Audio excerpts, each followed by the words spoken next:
ข้า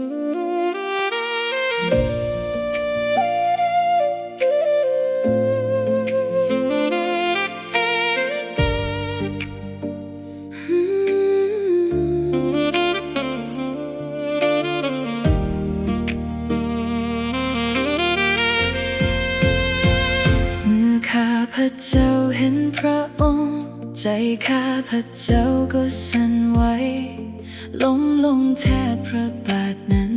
เหมือนคนที่ไร้ลมหายใจพระหัตถ์ขวาวางลงมาอ่อนโยนเหนือความกลัวเสียงพระองค์กังวานชัดปลอบใจที่เคยสลัวอย่ากลัวทรงอยู่ตรงนี้ความมืดถอยไปเมื่อพระองค์แต่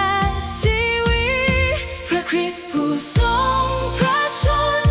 พระคริสต์ผู้ทรงพระชนทรงเป็นเบื้องต้นและปลายทรงครอบครองเหนือความตายพระคริสต์ผู้ทรงพระชนพระคริสต์ผู้ทรงพระชนกุญแจอยู่ในพระหัตถ์พระองค์ทรงนำข้าพเจ้าไป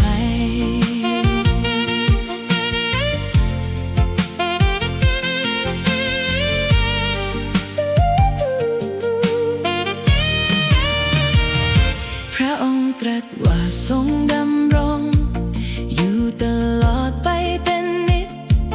สิ่งที่ข้าเจ้าสิ้นหวัง